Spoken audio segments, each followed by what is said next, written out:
শিখার বেহা করে যাই ভাইরাল ভাইরাল কিছু কাণ্ড হয়ে যাবে জীবন ভাবিছিলি না রে বাপ। তো বাড়িতে আজকে যাবো শিখার বেহা ঘর, ওই জন্য সকাল সকাল বাইরে গেছি মামা ঘর যাবার জন্য, কারণ ওইখানে শিখার ঘর কাছে। দিয়ে কৃষ্ণ বাবুর সাথে গাড়ি চাপিন চলে আনলি হাতি গাড়িয়া, আর ওইখানে বাসে চাপিন চলে আনলি রোহিণী। আর রোহিণীকে কে আনতে আসছে দেখিছ, সেই চুরু ভুকু ভাইটা। দিয়ে ভাইয়ের সাথে চলে আলি মামা ঘর। দিয়ে মামা ঘরে গোটা দুপুরটা ছোট বোনের সাথে লাগি সন্ধ্যার দিকে প্যান্ট জামা পরে রেডি হয়ে গেলি। দিয়ে ঠিক বেহা ঘর যাওয়ার জন্য বাইরে বনো, মামা দিদাই বলছে ভাই একটা নাতনি ছড়ি নিয়ে আসবি। আমি বলছি একটা না দুটা নিয়ে আসবো, একটাই কাজ করবে আর একটাই উঠাইও কাজ করবে।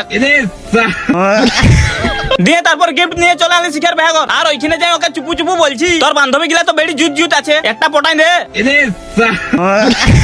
আর পার্টিটা ফালতু কথা বাদ দাও, বাদ দিতে বললি বলি কি তোমরা সত্যি বাদ দিন দিলে, ওটা কিন্তু সত্যি কথাই বটিল। তারপর দমে ভোকাতে ছিল, ওই জন্য যাই গপ গপ খাই লিলি। দিয়ে তারপরে যাই টুকু নাচে লিলি, আমি না এরা নাচে নিল। আর এখানে যাই চলে গেলে একটা বন্ধুর বরযাত্রী। দেখা হচ্ছে পরের ভিডিওটাই, টাটা।